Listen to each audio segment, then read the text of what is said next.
Terwyl ons dan nou 'n groot hoëpriester het, wat reeds deur die hemele gegaan het, Jesus, die Seun van God, laat ons vashou aan die geloof wat ons bely. Die hoëpriester wat ons het, is nie een wat geen medelee met ons swakhede kan hê nie. Hy was immers in elke opsig net soos ons aan versoeking onderwerp, maar hy het nie gesondig nie.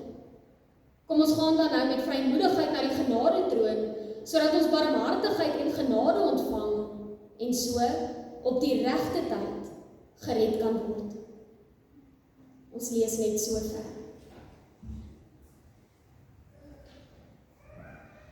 Geliefdes, wanneer jy by 'n winkel vir jou inkopies betaal, dan kry jy gewoonlik so 'n strokie as bewys van betaling. Nou hierdie strokie dien twee doele. Eerstens, wys dit vir ons dat die volle prys van jou inkopies betaal is. Tweedens, wys dit vir ons dat jou transaksie deur die winkel aanvaar is. En daarom, wanneer jy so 'n strokie kry, kan jy maar jou inkopies huis toe vat, sonder om te wonder of daar nog enige skuld is wat uitstaande is. Nou wanneer ons as gelowiges die Bybel van God lees, dan moet ons Jesus se versoeningswerk ook aan hierdie beeld koppel. Want aan die kruis het Jesus Christus tog die volle prys vir ons sonde kom betaal. Aan die kruis het Jesus Christus ons straf op hom geneem. Aan die kruis het Jesus vir elkeen van ons ingetree en hy het elkeen van ons heeltemal kom vrykoop. En daarom, 3 dae na Jesus Christus se kruisiging, het God ook vir Jesus Christus uit die dood opgewek om op so 'n manier te bevestig dat Jesus se offer aan die kruis volkome aanvaar is. Jesus se opstanding is daarom elkeen van ons 'n bewys van betaling. Jesus se opstanding is die bewys dat ons sondeskuld volledig afbetaal is. Dis die bewys dat Jesus Christus as genoegsame offer vir ons sondes aanvaar is. Jesus Christus se opstanding is ons bewys van betaling. Ons bewys dat die sonde en die dood oorwin is. Jesus Christus het aan die kruis betaal en God het die offer aanvaar. En daarom, nadat Jesus alles op aarde kom doen het wat God hom voorgestuur het, word hy deur God verheerlik en word hy opgeneem in die hemel. Jesus word opgeneem in die hemel, sodat hy vir elkeen van ons wat in hom glo, 'n ewige woning kan gaan voorberei. Jesus se hemelvaart is daarom God se bevestiging dat Jesus vandag aan die regterhand van God regeer. Jesus se hemelvaart is God se bevestiging dat Jesus weer sal terugkeer om elkeen van ons te kom haal, sodat ons ook vir ewig kan wees waar hy vandag is. Jesus se hemelvaart is God se bevestiging dat Jesus ons ewige en ons groot hoëpriester is, volgens vers 14 vanaand. Nou gemeente, wanneer die Hebreërs na Jesus verwys as die groot hoëpriester, dan sou die Jode dadelik gedink het aan die hoëpriesters wat hulle in die Ou Testament gehad het. In die Ou Testament was daar net een persoon wat 1 keer per jaar by die allerheiligste van die tempel kon ingaan. Die Jode het geglo dat die allerheiligste deel van die tempel die plek is waar God op 'n besondere wyse teenwoordig is. En daarom kon gewone mense nie maar by God se teenwoordigheid ingaan nie. Net die hoëpriester kon namens die volk voor God gaan verskyn. Die hoëpriester moes namens die volk kom versoening doen vir hulle sondes by God. Maar daar was natuurlik een groot probleem. En dit is dat die hoëpriester self ook sondaars was. En daarom, voordat die hoëpriester in die Ou Testament vir die volk se sonde kon intree, moes die hoëpriester eers 'n offer bring vir sy eie sonde. Na dit kon hy eers namens die volke offer bring. Hierdie offers wat die hoëpriesters in die Ou Testament moes bring, was dan ook gewoonlik 'n diereoffer, want hulle het geglo dat iets of iemand se bloed moet vloei voordat daar versoening kan wees vir ons sonde. Maar Natuurlik weet ons as gelowiges vandag dan ook, dat hierdie offers wat die hoëpriester in die Ou Testament gebring het, nie voldoende was om die sonde permanent weg te neem nie. En daarom is die hoëpriesters hierdie offer jaar na jaar kom herhaal het.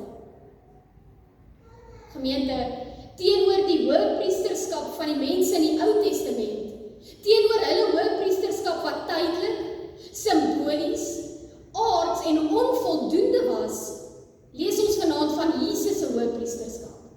Jesus se hoëpriesterskap wat ewig, goddelik, groot en volmaak is. Gemeente, Jesus is nie maar net nog 'n hoëpriester nie.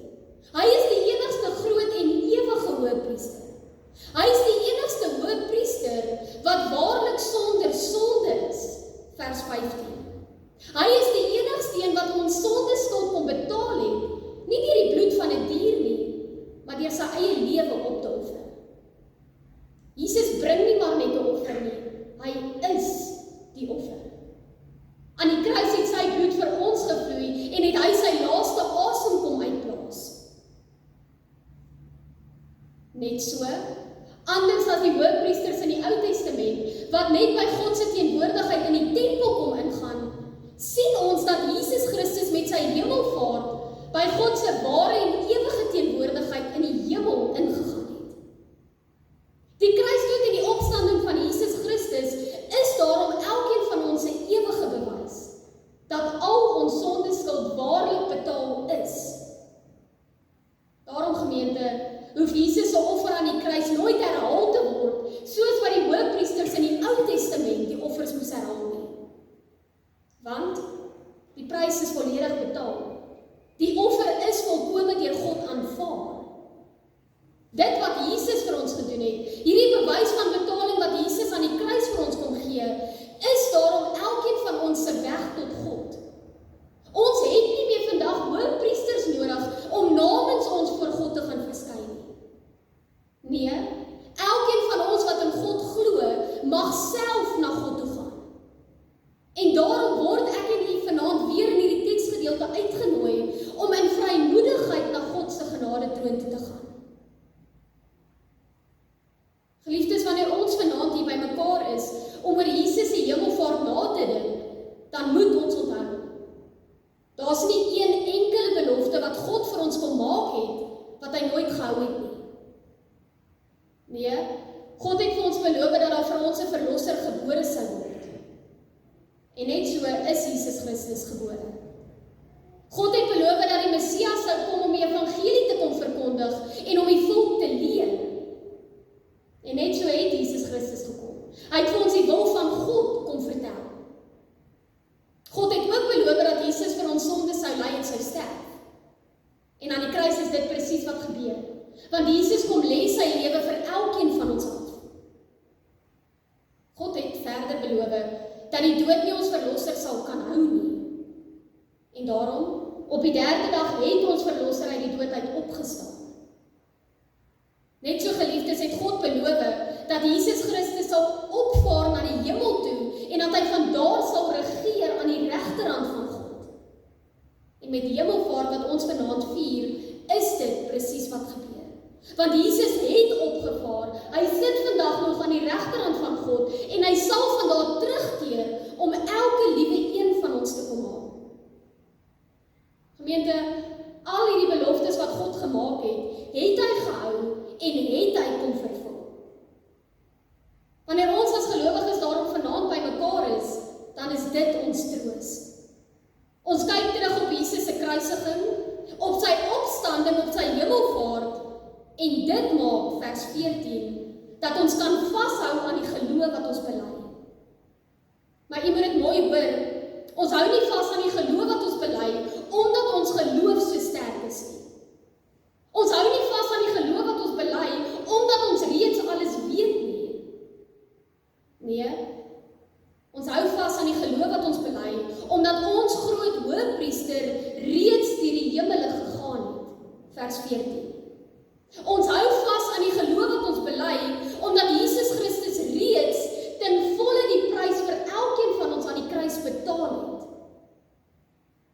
Ons hou vas aan die geloof wat ons bely, omdat Jesus Christus, ons Hoëpriester, aan die regterhand van God regeer en omdat hy daar reeds vir elkeen van ons vandag intree. Kan jy hoor? Ons hou nie vas aan die evangelie omdat dit met ons te doen het nie. Ons hou vas aan die evangelie en ons glo die evangelie omdat Jesus Christus leef. Omdat Jesus Christus regeer, omdat Jesus nooit van enige van ons vergeet het nie. Ons hou vas aan die evangelie want die graf is leeg. Ons hou vas aan die evangelie want ons het reeds die ewige bewys dat die sonde en die dood waarlik oorwin is. Gemeente, Jesus se hemelvaart beteken nie dat God van ons vergeet het nie. Dit beteken nie dat ons vandag ver van God af leef nie. Nee, ons Hoëpriester is nie ver van ons af nie. Want ons het die Heilige Gees in ons elkeen.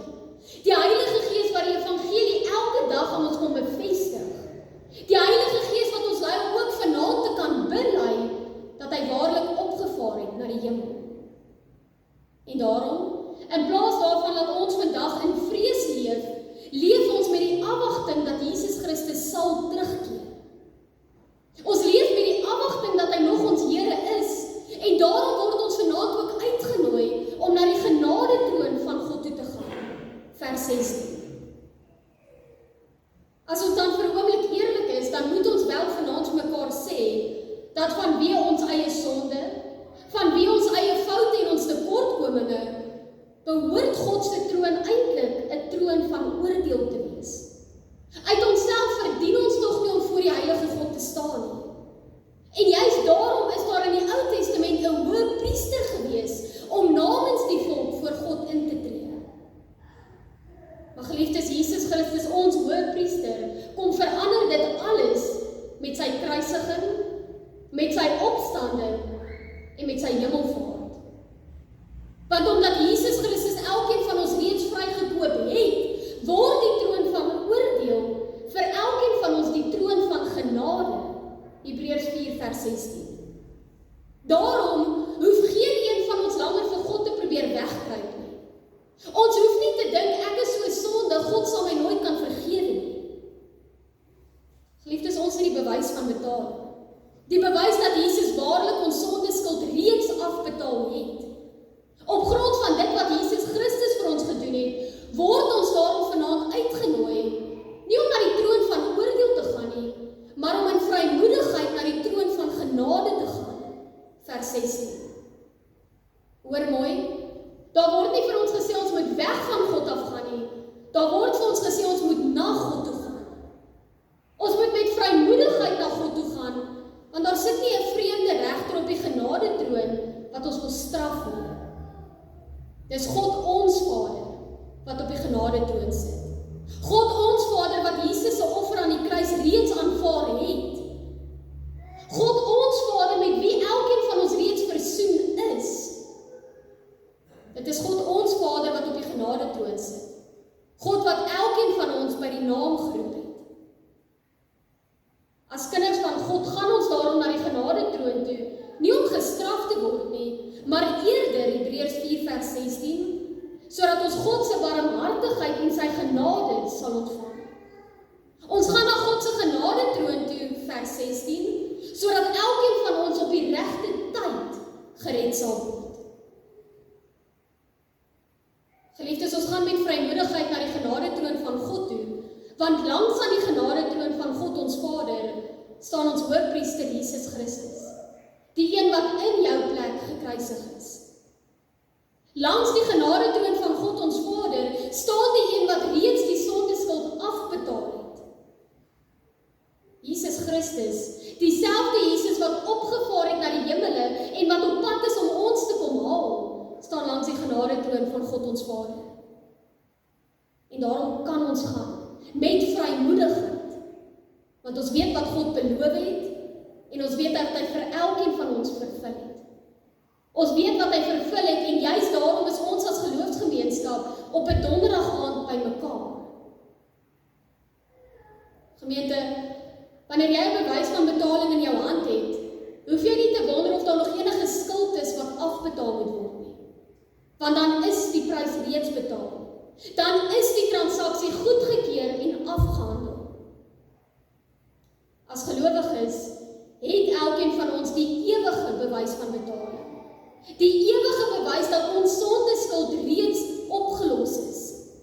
Die ewige bewys dat Jesus Christus in ons plek aan die kruis gesterf het. Jesus het gesterf.